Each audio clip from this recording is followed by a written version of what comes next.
Bismillahirrahmanirrahim. Assalamualaikum warahmatullahi wabarakatuh.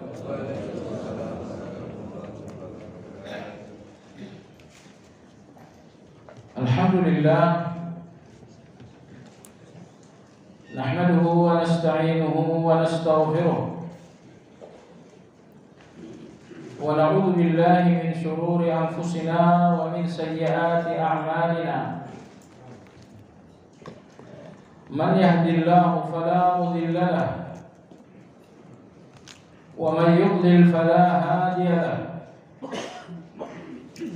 Wa ashhadu an la ilaha illallah wahdahu la syarika lahu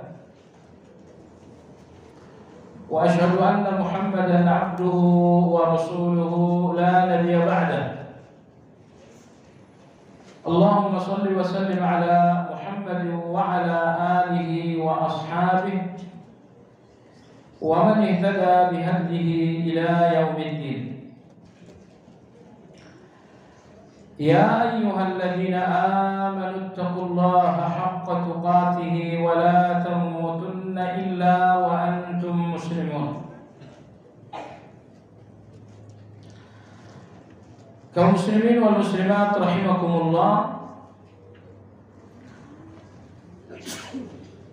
Hari ini kajian Madarijus Salikin insyaallah memasuki pembahasan pada halaman 201. Sebetulnya masih ada beberapa pembahasan dari judul ubudiyah tubuh, tapi saya lihat itu bisa dipelajari sendiri.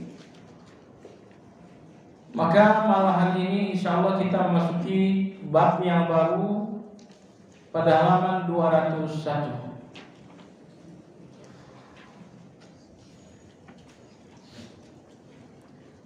Penulis buku ini yang ada di depan kita ini sudah sedikit tahrir. Ada sedikit perubahan-perubahan. Jadi bukan betul-betul kitab asli. Di sini beliau menyebutkan judul berbagai istilah dan ungkapan. Nah, ini kalau kita kembalikan ke buku aslinya bukan seperti itu. Dalam buku asli berbunyi Qismun al-Bidayat atau Qismul Bidayat. Artinya bagian dari al-bidayah, bagian dari awal atau permulaan.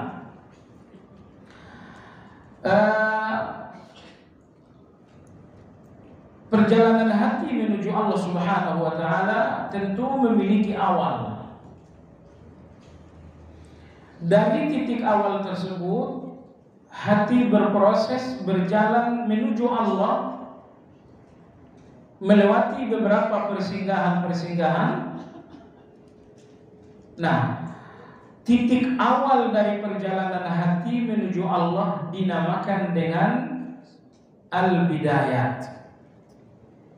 Titik awal itu asal artinya. Mengetahui titik awal itu sangat penting. Karena orang yang berangkat dari titik awal yang tepat, maka ia akan berproses secara baik. Jadi proses-proses yang tidak baik, proses-proses yang keliru disebabkan karena titik awal yang keliru. Maka di sini Imam Abu Ismail Al-Harawi menyebutkan pembahasan awal dalam perjalanan hati menuju Allah adalah pembahasan al-bidayat. Titik awal keberangkatan hati dari mana? Di sini beliau menyebutkan titik awal atau al-bidayat itu ada 10.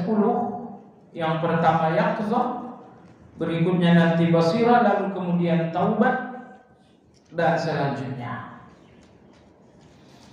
Baiklah, kita lihat halaman 201. Banyak sekali sifat dan bentuk manzilah alias jenjang iyyaka na'budu dalam hati menurut hitungan manusia, menurut hitungan para ulama. Ada yang menetapkannya 1000, ada yang menetapkannya 100, ada yang lebih dari itu, dan ada pula yang kurang dari itu. Dan ini semuanya ijtihadiyah.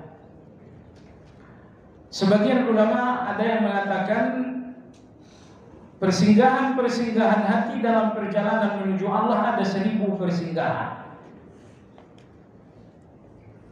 Sebagian lagi mengatakan persinggahan atau jenjang perjalanan hati menuju Allah ada 100 jenjang. Ada juga yang menghitung kurang dari itu.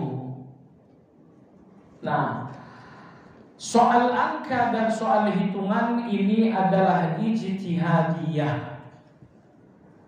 Anda boleh tidak setuju dengan angka 1000, Anda pun dihormati untuk tidak setuju dengan angka 100. Yang terpenting kandungannya jangan sampai Anda tidak percaya. Karena 100 perjalanan hati ini menuju Allah semuanya berdasarkan dalil. Jadi apa yang dibicarakan dalil tentu wajib untuk diterima. Tapi bahwa hitungannya sekian, 100, 1000 atau kurang dari 100, soal jumlah dan soal hitungan itu ijtihadiyah. Silakan percaya, silakan tidak. Baik.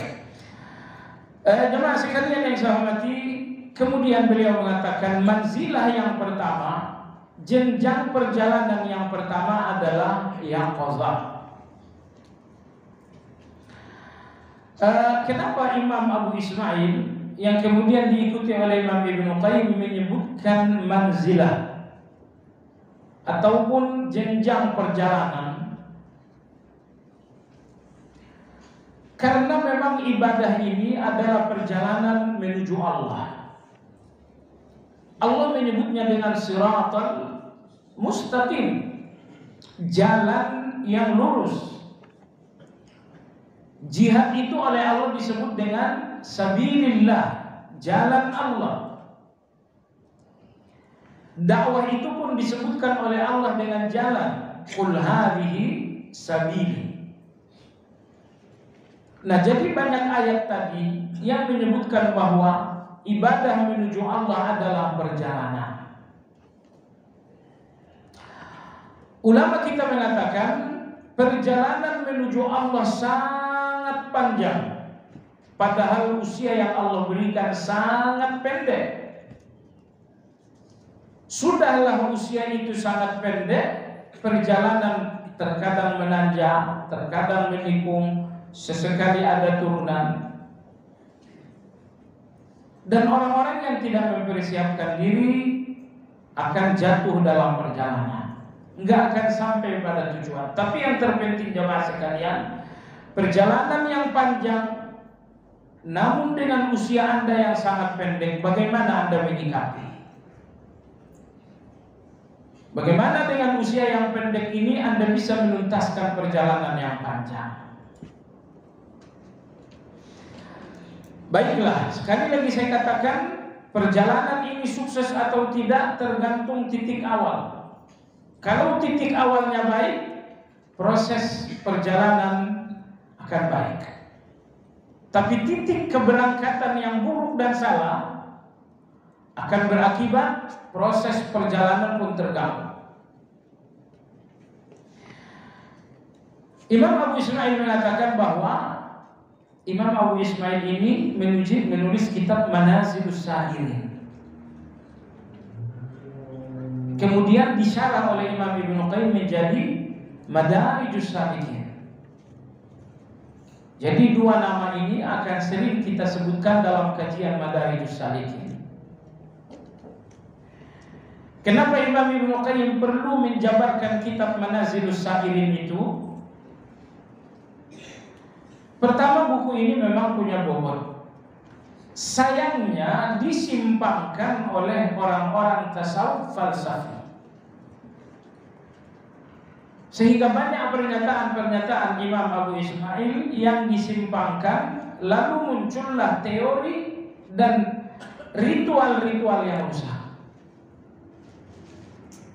Nah, Oleh karena buku ini diterima oleh masyarakat dengan penjabaran yang telah disimpangkan oleh segelintir orang, Ibnu Qayyim rahimahullah terpanggil untuk melakukan syarah, untuk memberikan komentar agar buku ini tetap lurus disampaikan kepada masyarakat. Ada dua ulama yang mensyarah buku tersebut. Pertama adalah Imam Abdul Rauf Al-Manawi, atau yang lebih dikenal dengan Imam Al-Manawi.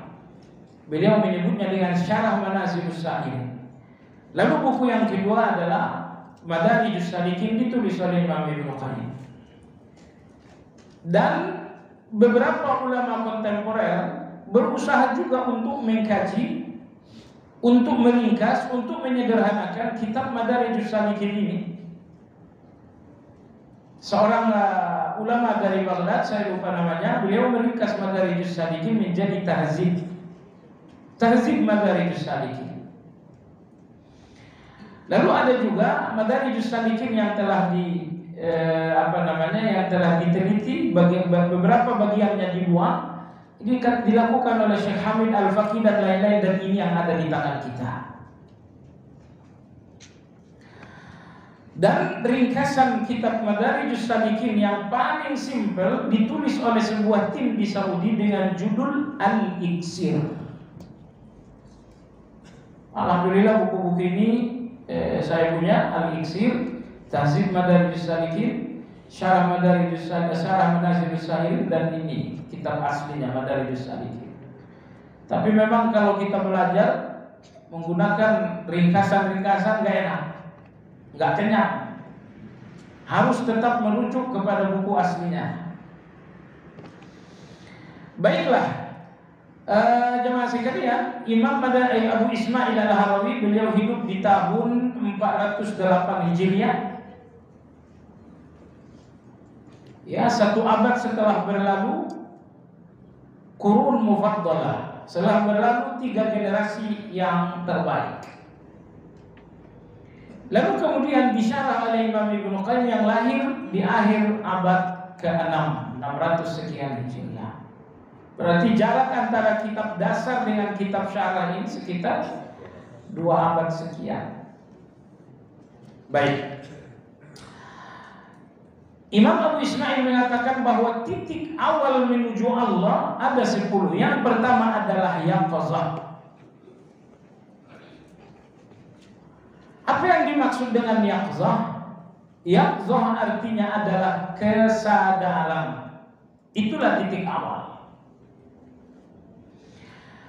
Sebelum kesadaran itu datang, kita tertidur dalam kelalaian. Nah, cobalah lihat ke belakang. Bertahun-tahun Anda tidur dengan sistem ekonomi dan sistem bisnis riba. Anda tidur dalam bisnis itu. Anda lalai dalam bisnis riba itu. Bertahun-tahun pula kita tertidur dalam kelalaian dengan ibadah-ibadah yang notabene bid'ah kepada Allah Azza wa Jalla, dengan keyakinan-keyakinan yang notabene syirik dan khurafat kepada Allah Azza wa Jalla. Kita tertidur selama bertahun-tahun dalam keadaan tersebut. Bertahun-tahun kita tidur dengan ibadah-ibadah bid'ah. Bertahun-tahun kita lalai dengan keyakinan-keyakinan khurafat. Bertahun-tahun kita pun tidur dengan sistem bisnis riba.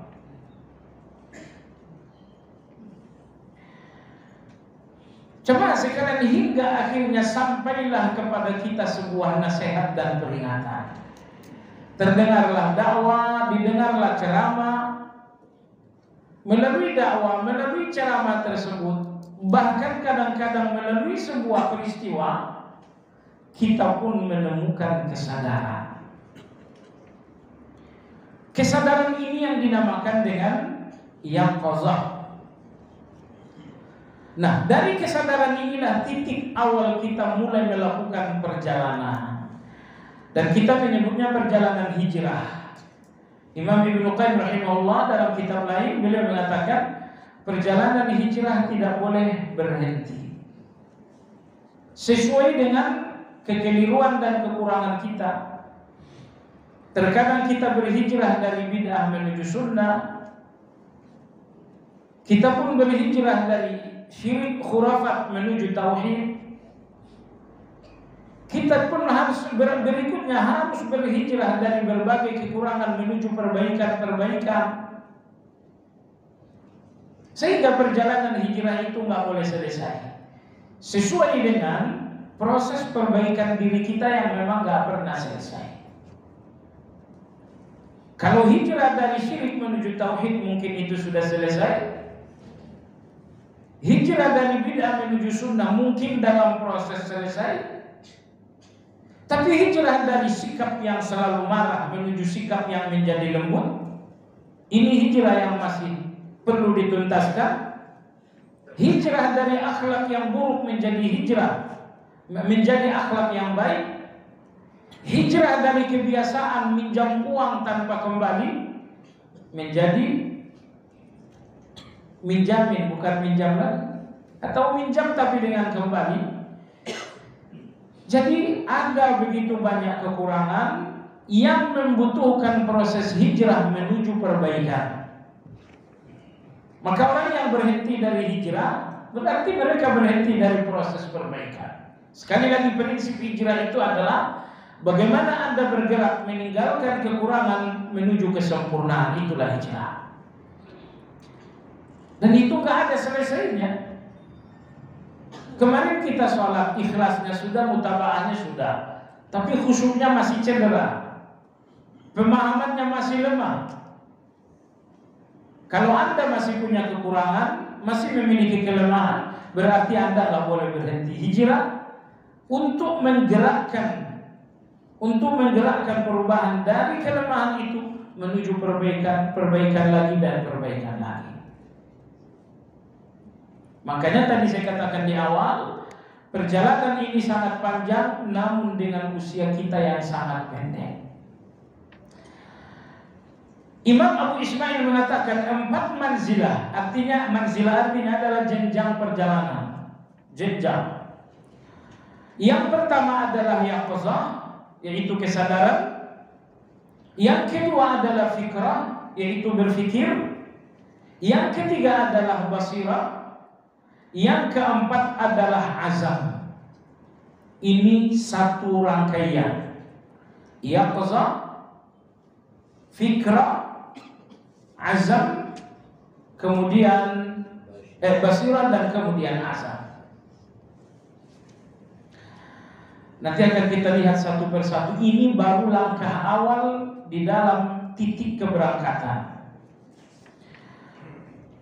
Imam Ibnu Qayyim berkata, manzilah ubudiyah yang pertama adalah yaqzah, yaitu kesadaran hati dari keterlenaan dan kelalaian. Bertahun-tahun kita lalai, bertahun-tahun kita tertidur, bertahun-tahun kita terlena. Tetapi Allah Azza wa Jalla Maha Baik. Allah membangunkan kita dari tidur yang lama. Begitu kita bangun, inilah yang dinamakan dengan yaqzah. Imam Ibnu Qayyim dalam buku asli beliau mengatakan, ma arwa'a hadhil yaqzah. Alangkah indahnya yaqzah tersebut.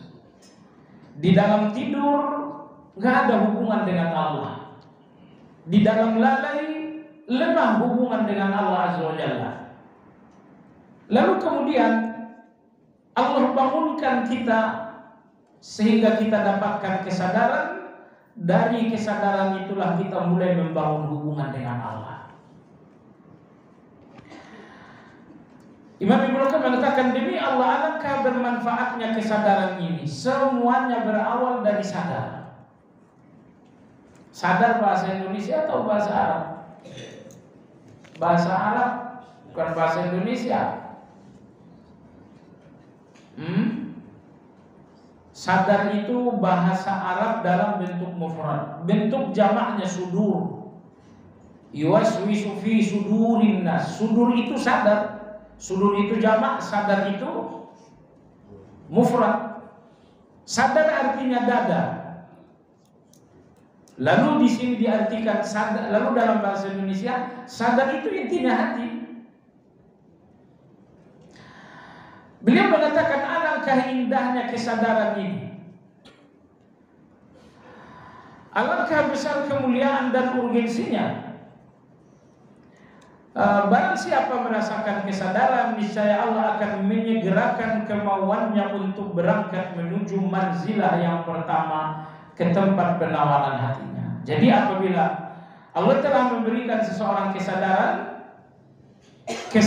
inilah yang menyegerakan kemauan seseorang untuk segera berjalan menuju Allah. Ya, kesadaran menyegerakan kemauan seseorang untuk segera berjalan menuju Allah. Ternyata banyak yang telah ditinggalkan. Orang telah berjalan, ada yang sudah sampai di A, B, dan C, dan orang yang baru sadar melihat, saya belum berjalan. Saya belum sampai di salat 5 waktu. Saya belum sampai di salat sunnah. Dan orang semuanya telah melewati tahapan-tahapan ini, dan orang yang sadar ini melihat belum memulai apa-apa. Maka Imam Ibnu Qayyim mengatakan bahwa yaqzah atau kesadaran inilah yang membuat seseorang bersegera untuk segera berjalan. Berikutnya, kemudian ia mengambil bekal perjalanan. Perjalanan menuju Allah tanpa bekal tidak akan sampai.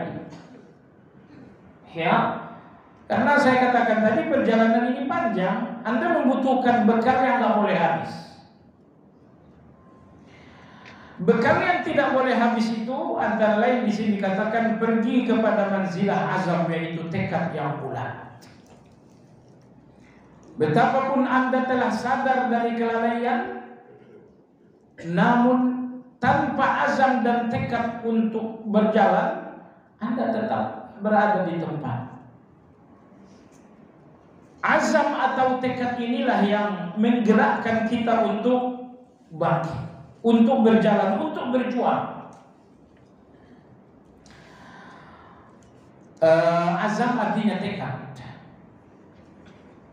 Penyakit kita dalam bermujahadah, dalam bersungguh-sungguh, kelemahan kita dalam bermujahadah, dalam bersungguh-sungguh adalah azam.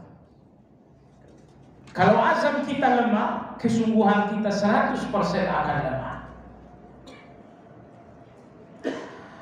Makanya Nabi ajarkan kepada kita doa agar lepas, agar kita mendapatkan azam ini. Allahumma inni a'udzubika minal hammi wal hazan wa minal ajazi wal kasal. Ya Allah, aku berlindung kepadamu dari al-ham, ketakutan memandang masa yang akan datang. Al-hazan, kegelisahan memandang masa yang berlalu. Wa a'udzubika minal ajaz, aku berlindung kepadamu dari lemah. Lawan dari ajaz adalah azam. Kalau Allah melepaskan Anda dari lemah, maka Anda akan memiliki azam, yaitu tekad. Wa a'udzubika minal ajazi wal kasal, aku berlindung kepadamu dari lemah, wal kasal, dan malas. Dari sekian banyak nabi, ada 5 nabi yang dinamakan dengan ulul azmi. Fasbir kama sabara ulul azmi minar rusul wa la tasta'jil lahum. Wahai Muhammad, bersabarlah seperti kesabaran ulul azmi. Dalam ayat Allah sebutkan ulul azmi itu, syara'a lakum minad dini ma wassa bihi Nuhan wa ma auhayna ilaika wa ma unzila ila Ibrahim wa Musa wa Isa an aqimud din wa la tatafarraqu fi. Wa ma auhayna ila Ibrahim wa Musa wa Isa wa la an aqimud din wa la tatafarraqu fi. Baik. 5 nabi-nabi, Nuh itu urutan pertama dalam ayat. Urutan yang kedua Nabi kita SAW. Urutan yang ketiga Nabi Ibrahim. Urutan yang keempat adalah Musa. Urutan yang kelima adalah Isa. Kenapa 5 orang ini dinamakan ulul azmi? Yang arti harfiahnya adalah pemilik tekad yang bulat. Begini, ketika nabi-nabi ditugaskan untuk berdakwah, dan dakwah itu sendiri Allah katakan qaulan tsaqila, perkataan yang berat. Sekarang coba Anda bayangkan, ketika nabi kita datang, dia harus mengaku seorang nabi. Dia pun harus mengaku membawa agama yang baru. Dan dia pun harus membatalkan semua keyakinan yang ada. Ini bukan tugas yang mudah. Tugas pertama saja sudah luar biasa. Saya seorang nabi, itu berat. Lalu tugas yang kedua, saya datang dengan agama baru, itu berat. Beliau mengatakan saya datang membawa kitab suci dari Allah Azza wa Jalla. Nah, menyampaikan ini semuanya penuh dengan risiko, penuh dengan tantangan. Nah, di hadapan tantangan itu dibutuhkan azam.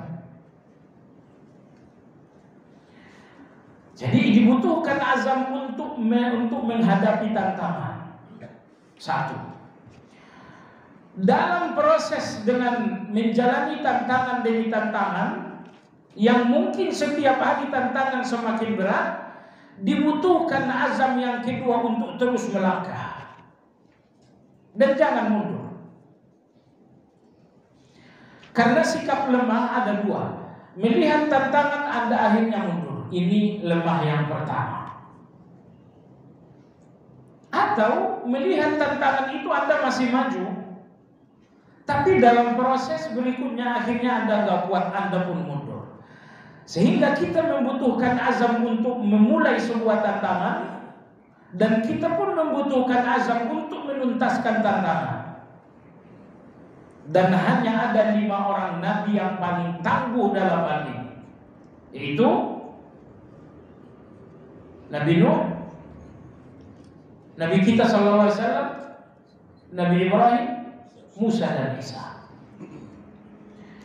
Kalau Anda bertanya, emangnya ada nabi yang pada akhirnya mundur dari tantangan? Tidak ada. Tapi yang minta kehancuran banyak.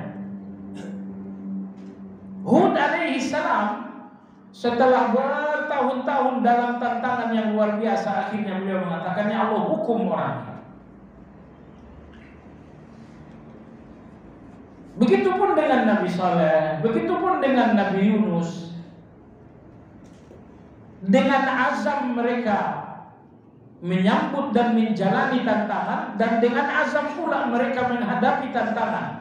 Tapi ujung-ujungnya mereka mengatakan, ya Allah, orang ini hancurkan.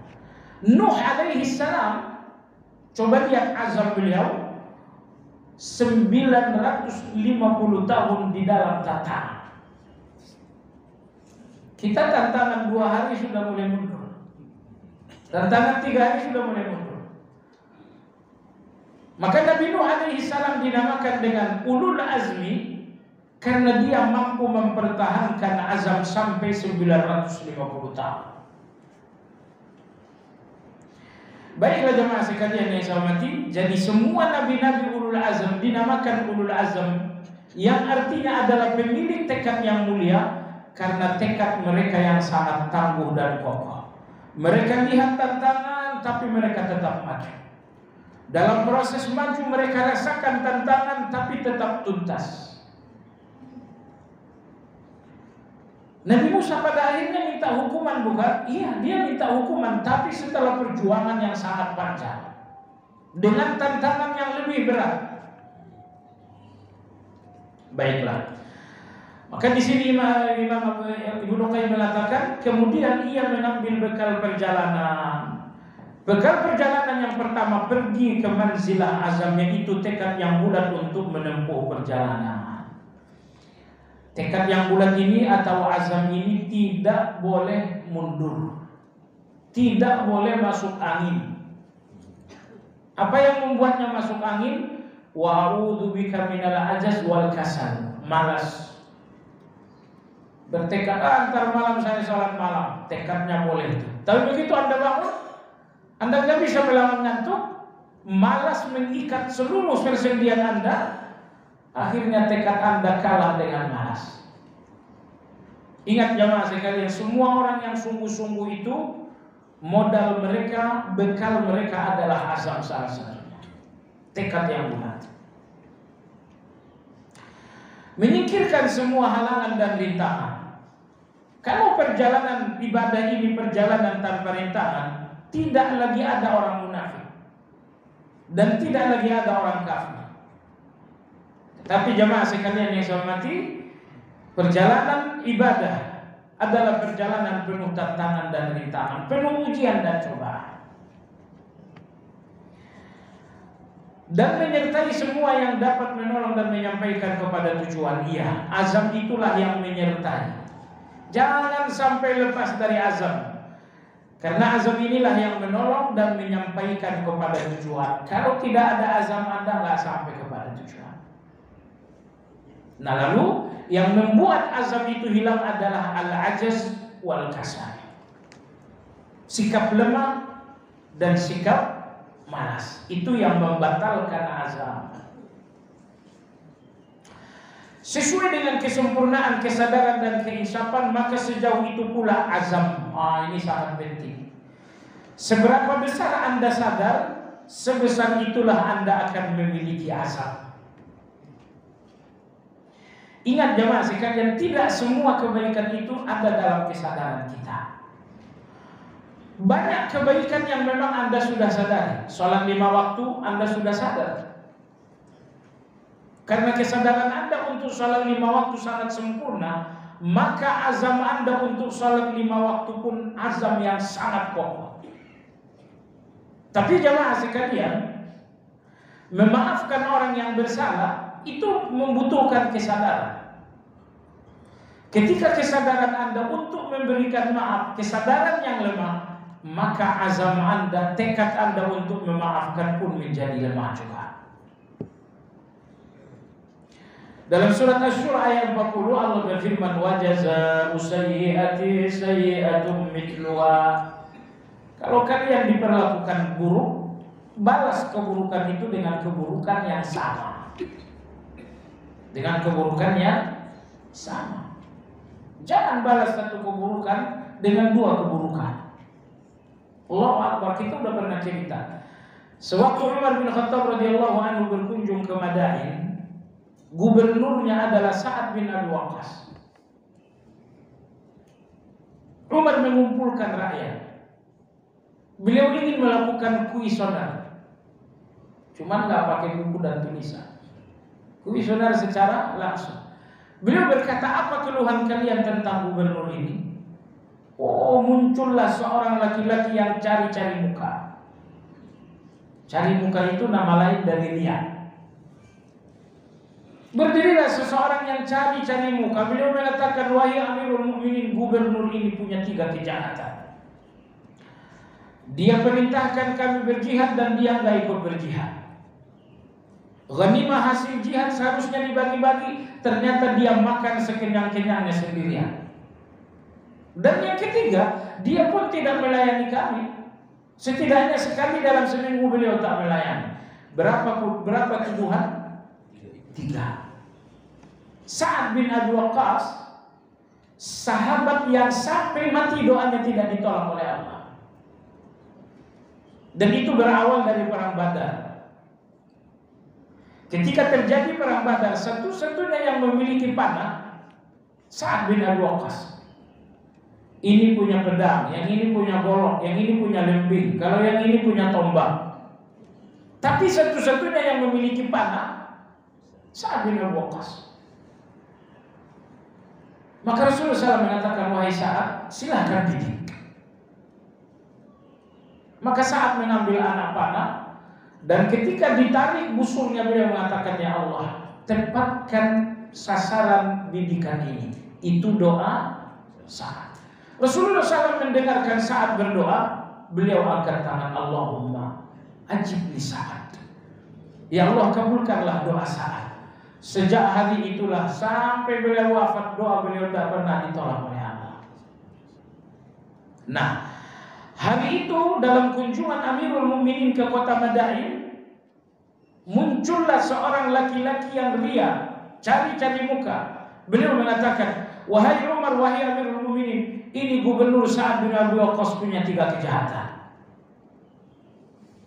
Nah, Sa'ad bin Abi Waqqas radhiyallahu anhu manusia juga. Tuduhan laki-laki yang penuh fitnah ini benar-benar mencederai hati seorang Sa'ad. Akhirnya dia mengadu kepada Allah. Ya Allah, apabila hamba-Mu menyampaikan 3 fitnah itu semata-mata ria dan cari-cari muka, panjangkan usianya, panjangkan pula kemelaratannya, sibukkan ia dengan fitnah. Allahu Akbar. Apa yang ingin kita pelajari di sini? Laki-laki tadi menuduh dengan 3 tuduhan. Sa'ad bin Abi Waqqas pun mendoakan 3 keburukan. Balaslah keburukan dengan keburukan yang sama. Kalau misalnya Anda dikatain, oh ini so alim, Anda ditabur dengan 1 tuduhan. Doa Anda berapa? 100. Ya Allah, hancurkan kesehatannya, runtuhkan rumah tangganya, bangkrutkan bisnisnya, putuskan silaturahminya. Oh, Allah sudah berfirman, balas keburukan dengan keburukan yang sama. Dan ini salah satu contoh konkret. Ketika Sa'ad radhiyallahu anhu dituduh dengan 3 tuduhan, beliau demi Allah tidak berdoa kecuali 3 keburukan sesuai dengan jumlah tuduhan. Jadi surat Asy-Syura ayat yang ke-40 berbunyi, wa jazaa'u sayyi'atin sayyi'atun mithluha. Balas keburukan orang dengan keburukan yang sama. Tapi kalau Anda membalas keburukan dengan keburukan yang sama, enggak ada untungnya. Tidak ada untungnya. Misalnya orang mengatakan, ah kamu bebek, Anda bilang, ah kamu juga bebek, ada pahalanya enggak? Enggak. Balas keburukan dengan keburukan enggak ada untung. Kalau Anda mau untung, nomor 2, faman afa wa aslaha fa ajruhu 'ala Allah. Siapa yang memaafkan dan kembali berbuat baik, maka ia akan dapatkan pahala di sisi Allah. Itu baru keuntungan. Yang menarik dalam ayat tadi, Allah berfirman afa wa aslaha. Siapa yang memaafkan lalu kembali berbuat baik.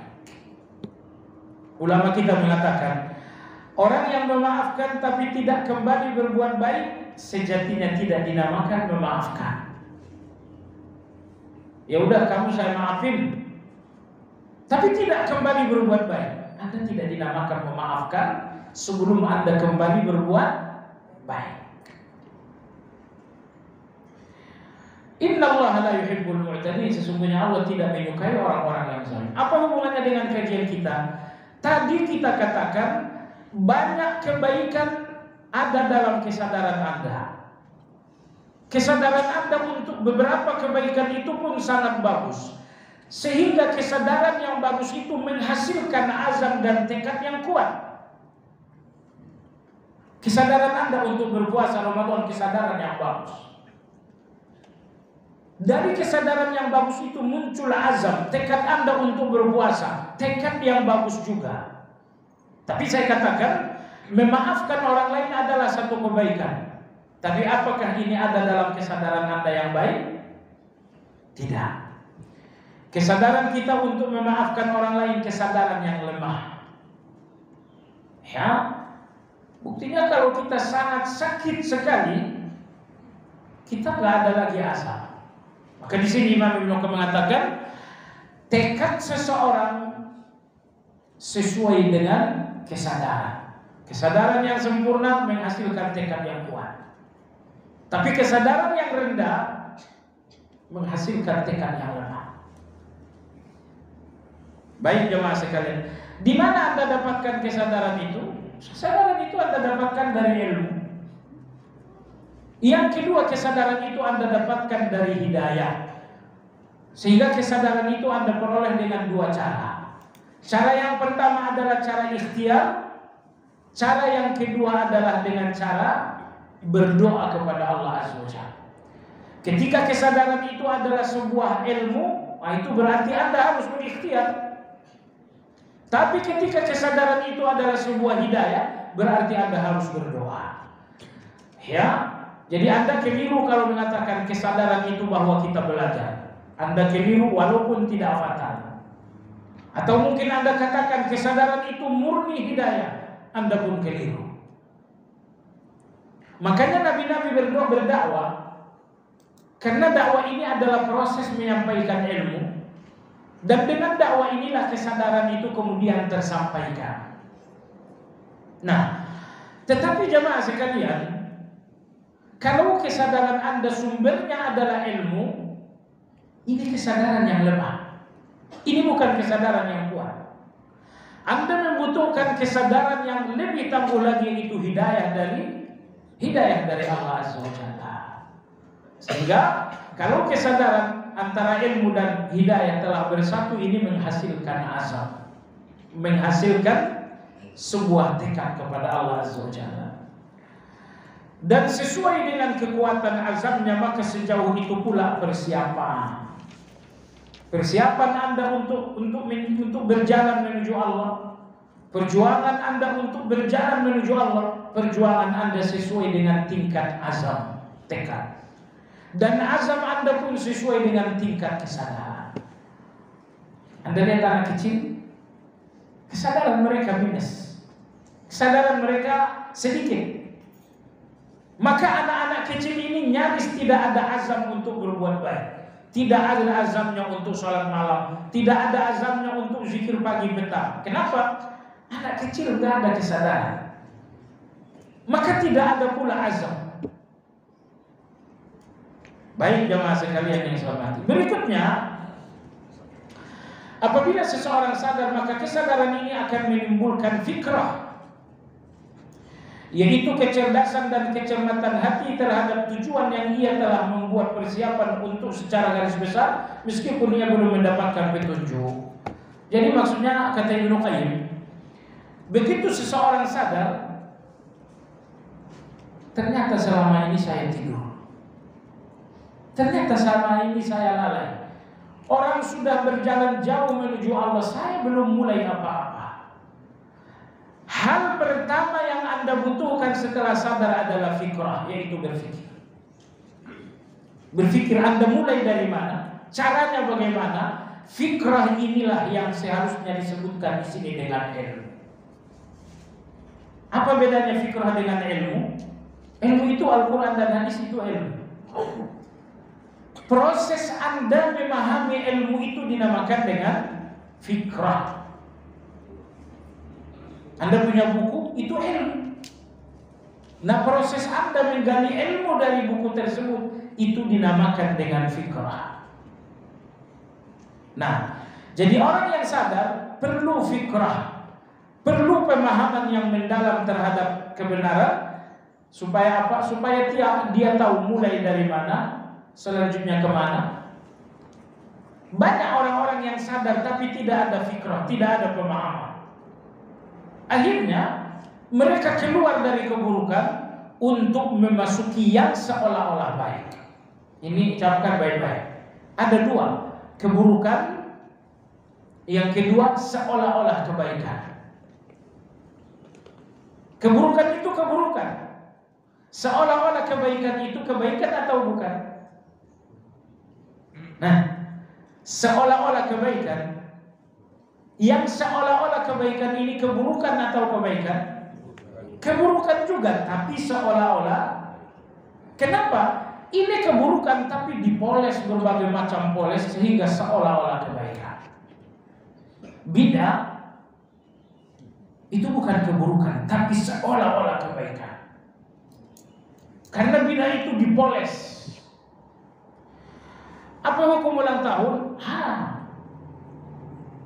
Gimana kalau dalam ulang tahun ada ceramahnya, kita undang anak yatim, kita lakukan bagi-bagi sembako, seolah-olah baik. Jadi saya katakan jemaah sekalian, setelah seseorang sadar, dia membutuhkan fikrah, yaitu pemahaman. Kenapa? Kalau Anda tidak mendapatkan pemahaman, kesadaran hanya mengeluarkan Anda dari keburukan untuk terjebak dalam yang seolah-olah baik. Tapi kalau Anda sadar, lalu Anda memiliki fikrah dan pemahaman, Anda akan keluar dari keburukan menuju kebaikan. Ya, sekarang silakan pelajari banyak kasus di depan mata. Si fulan ini tadinya preman lalu sadar. Sayangnya pintu kesadarannya pintu yang salah, bukan pintu yang tepat.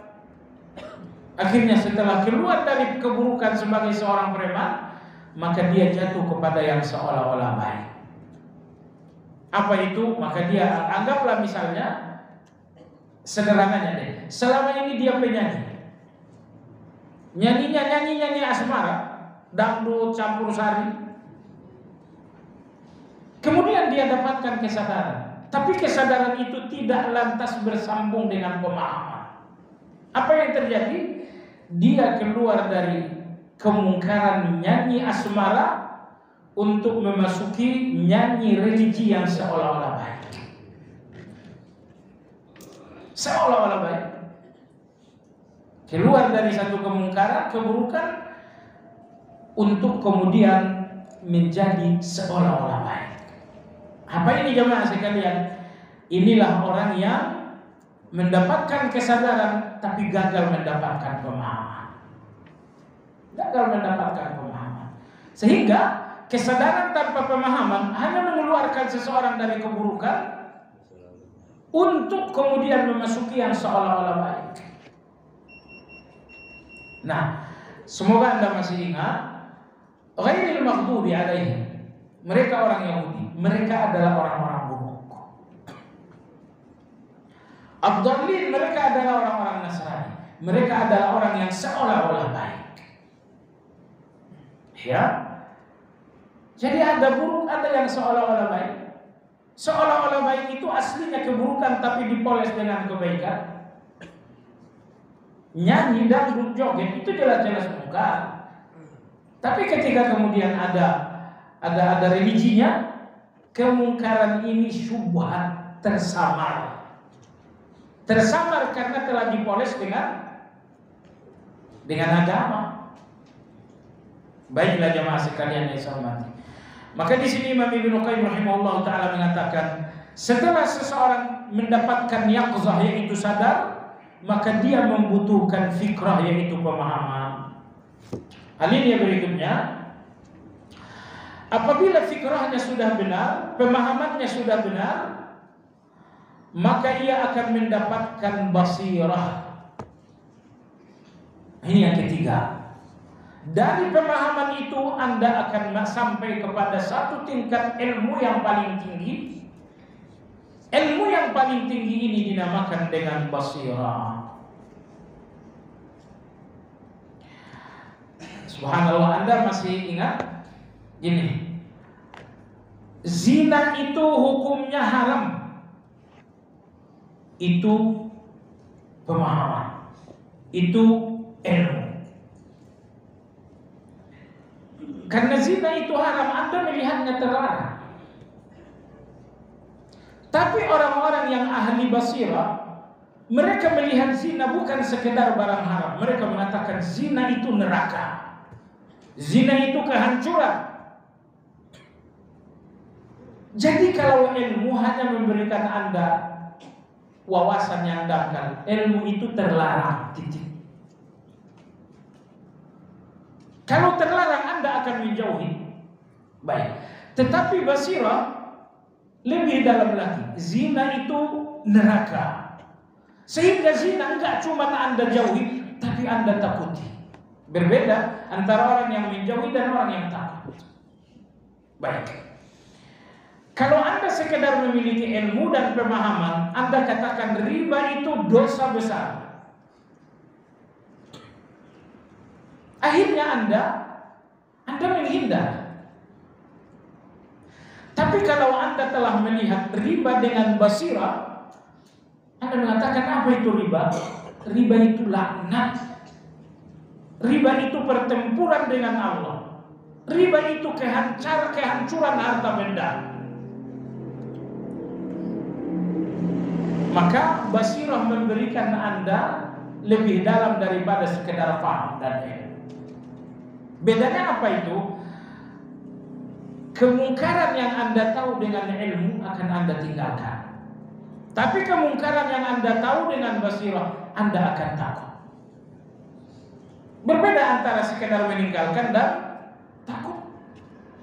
Mana yang lebih sempurna? Dua-duanya sempurna. Tapi orang yang meninggalkan dengan rasa takut lebih sempurna daripada orang yang meninggalkan hanya sekedar terlarang. Hanya sekedar terlarang. Nah, oleh sebab itulah jemaah sekalian yang saya hormati, di sini Imam Luqman mengatakan dari kesadaran lanjutkan dengan fikrah, yaitu pemahaman. Tapi pemahaman itu pun harus mendalam sehingga Anda mendapatkan yang ketiga, yaitu basirah.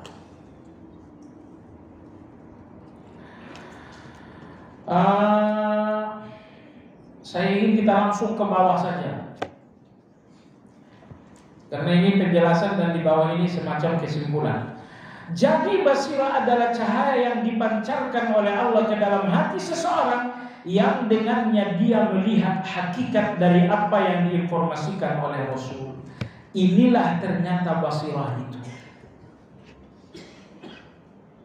Ya, basirah itu Anda melihat hakikat dari semua yang diperintahkan. Asal arti basirah apa sih? Pandangan. Itu asal artinya. Pandangan mata kepala ini dinamakan basar, tapi pandangan mata hati dinamakan dengan basirah. Anda tahu surga bukan? Itu namanya ilmu. Tapi kalau Anda seolah-olah melihat surga, itu namanya basirah. Anda tahu Allah bukan? Iya. Tapi kalau Anda sudah seolah-olah melihat Allah, itu namanya basirah.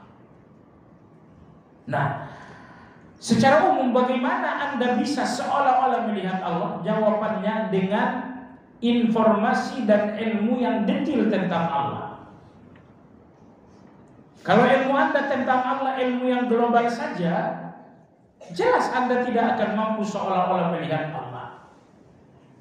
Baiklah, yang lebih dekat adalah Rasulullah SAW. Kalau apa yang Anda tahu tentang beliau adalah sebuah nama, Muhammad SAW. Beliau adalah seorang suami untuk sekian istri. Informasi yang Anda tahu tentang beliau sangat global. Anda hanya mengenal dengan ilmu. Dan sekiranya apa yang Anda tahu tentang beliau sangat detail sekali, berarti Anda mengenalnya dengan basirah. Di titik itu Anda seolah-olah melihat beliau. Matanya seperti apa? Anda bisa cerita, mata Rasulullah begini, bulatnya begini, putihnya begini. Bagaimana alis beliau begini. Model kepala beliau lonjong atau bundar atau opa atau kemana. Wah, kok kepala beliau seperti ini. Ketika informasi itu sangat detail, maka Anda seolah-olah melihat. Itu dinamakan dengan basirah. Baik. Ada perintah, ada larangan. Tapi di balik perintah dan larangan ada hakikat. Ya, ada hakikat. Hakikat ini yang terlihat dengan basirah. Pada perintah dan larangan ini Anda bisa menemukannya dengan ilmu, tapi di balik itu ada hakikat, Anda hanya bisa melihatnya dengan basirah. Contoh, wa aqimus shalah, ini perintah. Anda bisa mengetahui, bisa memahaminya dengan ilmu. Tapi bahwa kenapa Anda sholat? Oh, sholat itu membuat saya jauh dari kemungkaran. Inna sholata tanha 'anil fahsya'i wal munkar. Sholat itu membuat saya jauh dari zina. Sholat itu membuka pintu-pintu rezeki saya. Sholat itu membuat saya nggak pernah mengeluh dalam hidup. Innal insana khuliqa halu'a idza massahu syarru jazua wa idza massahul khairu manu'a illa musallin. Manusia penuh keluh kesah kecuali orang-orang yang salat.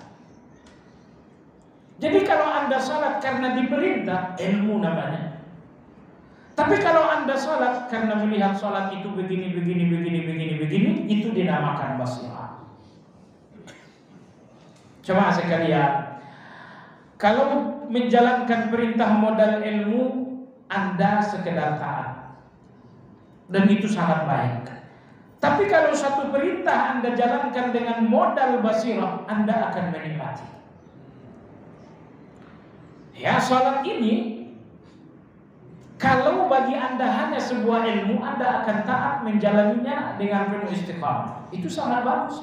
Tapi kalau salat ini adalah basirah bagi Anda akan menikmatinya. Anda tidak akan melihatnya perintah, Anda melihatnya ini kebutuhan. Semua perintah Allah kebutuhan kita. Namun kita tidak memahami itu kebutuhan karena kebodohan dan hawa nafsu. Maka Allah Subhanahu wa ta'ala memerintah. Dan ketika Anda telah sampai kepada basirah, akhirnya Anda sadar perintah Allah ini karena memang saya butuh. Dan saya gak sadar itu kebutuhan karena kebodohan. Kalaupun saya sadar itu kebutuhan karena saya gak bodoh, maka saya gak melihatnya kebutuhan karena hawa nafsu. Nah, jadi basirah ini luar biasa. Di sini Ibnu Qayyim memberikan definisi. Beliau mengatakan basirah itu cahaya yang Allah pancarkan dalam hati seseorang, sehingga dengan cahaya itu dia melihat hakikat perintah dan larangan. Kalau ilmu, cahaya Anda melihat perintah dan larangan. Tapi kalau basirah, cahaya Anda melihat hakikat dari perintah, hakikat dari larangan, hakikat dari salat. Anda jauh dari zina, terbuka pintu rezeki, Anda selamat dari keluh kesah. Ya, misalnya, kenapa Anda nggak boleh riba? Kalau Anda melihat sekedar larangan riba, itu ilmu. Tapi bahwa Anda lihat, saya nggak boleh riba karena A, karena B, karena C, karena dan selanjutnya, itu dinamakan basirah. Baik. Jadi dari kesadaran, berjuanglah untuk mengambil pemahaman. Dari pemahaman berproseslah untuk sampai kepada basirah. Sudah masuk syuruh? Baik. Jemaah sekalian, kita berhenti di basirah ini. Nah, mungkin kalau Anda baca sedikit bingung, maka dengar keterangan aja. Saya sudah belajar untuk antum dan untuk kita semua, insya Allah. Nah, baiklah. Jadi yang dimaksud dengan basirah tadi adalah cahaya yang Allah pancarkan dalam hati seseorang. Jadi cahaya yang Allah pancarkan. Kalau ilmu itu Anda bisa berikhtiar, tapi kalau basirah ini murni dari Allah, gak ada ikhtiarnya secara langsung.